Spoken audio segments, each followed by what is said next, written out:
Hi guys, I'm Jason. And for the next few minutes, we're going to spend some time talking about one thing that represents freedom, independence, and fun. And no, not moving out of your parents' house, driving. Now, back in the old days, when our parents were learning to drive, there were only two things to remember. Giddy up and whoa!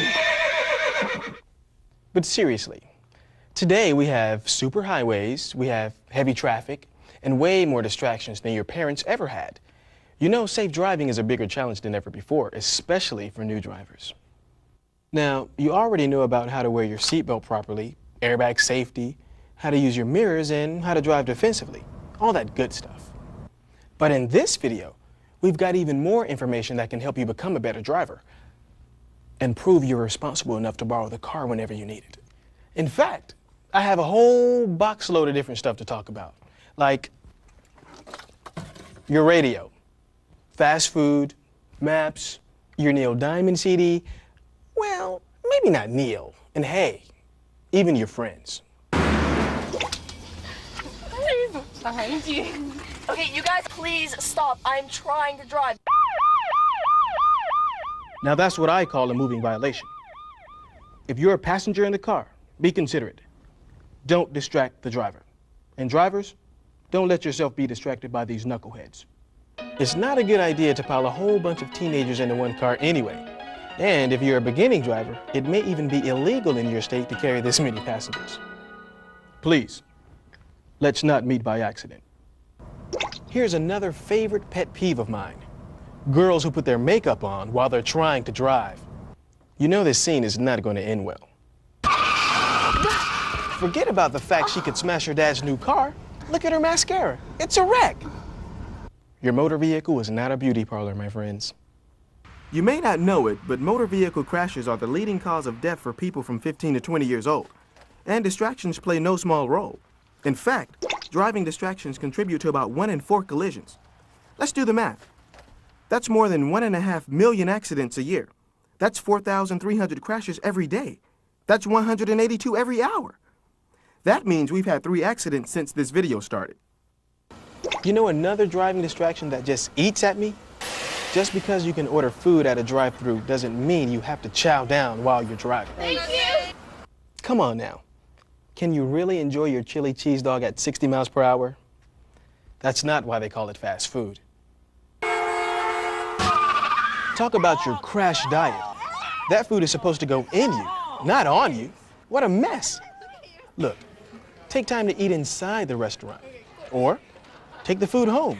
Or if you're traveling with someone, take a turn driving and eating.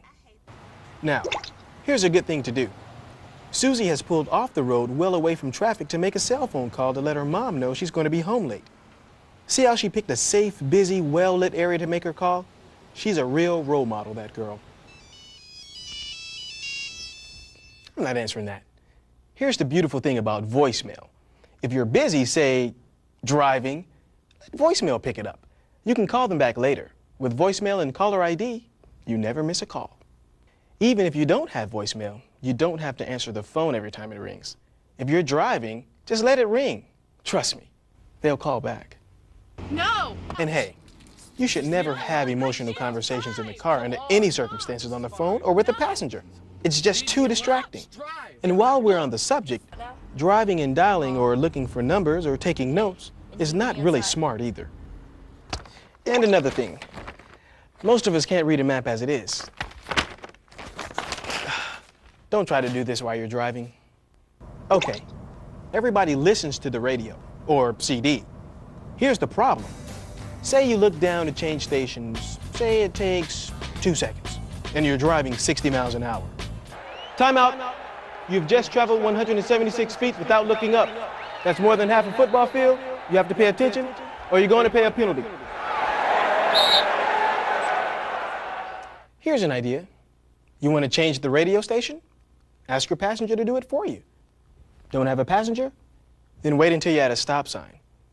Is it really going to kill you to listen to that Backstreet Boys song you hate? Well, maybe so. But that's the price we have to pay to be a responsible driver in America today. Other tips. If you have to bring a pet in your car, You should put it in a kennel carrier so it doesn't run around loose and distract you. If you have to bring your little brother or sister, make sure they're in a car seat like they're supposed to be. And you might give them a book or a game so they don't bug you when you're trying to drive. And no, the kennel carrier is not an option for your little brother or sister, even if they probably deserve to be stuffed in there sometimes. Okay, so let's review. Driving distractions inside the car. Things that take our hands, eyes, or attention away from driving. Things like adjusting the radio, cassette, or CD player. I hope nobody out there still has an 8-track. Other people in the car. Ignore them. Eating and drinking while driving. It's too messy. Personal grooming. That's like doing your hair and makeup. Using your cell phone when you shouldn't, like when you're busy driving. Okay, so now the topic is distractions outside the car. When you're driving, there's a lot of things that can make you take your eyes off the road where they're supposed to be. You got your billboards, you got your fast food signs, you wave to friends in other vehicles. But if you get distracted, you're out! Remember, looks can kill. Seriously, don't be a rubberneck. That's the loser that has to slow down and look at every accident on the side of the road. And you know what? That loser causes accidents of his own. So let your passengers do the sightseeing. You keep your eyes on the road. Crikey! Now we're going to stalk the teenage driver in the wild to learn about their behavior. Hey, have you seen these new shoes? Joanna, I can't look. I'm trying to drive. Fine. Hey, you want a french fry? No, Joanna, I'm trying to drive. I hate this song. Can you change the station for me, please? Sure. Hey, that's your cell phone ringing. Do you want to get it? Can you get it for me, please? Hello? She's driving. Can I take a message? Several good things happened here. The driver didn't get distracted by her passenger or the food. I hate this song. Can you change the station for me, please? Sure. She asked the passenger to help by changing the radio station for her, even though I like that song. Hey, that's your cell phone ringing. Do you want to get it? Can you get it for me, please? Hello? She's driving. Can I take a message? And the driver didn't let her phone be a distraction. That's what we're really talking about. Most of it's common sense and some of it's the law. Keep your hands on the wheel and your mind on the road and everything else will take care of itself. Be sensible. Don't drive yourself to distraction.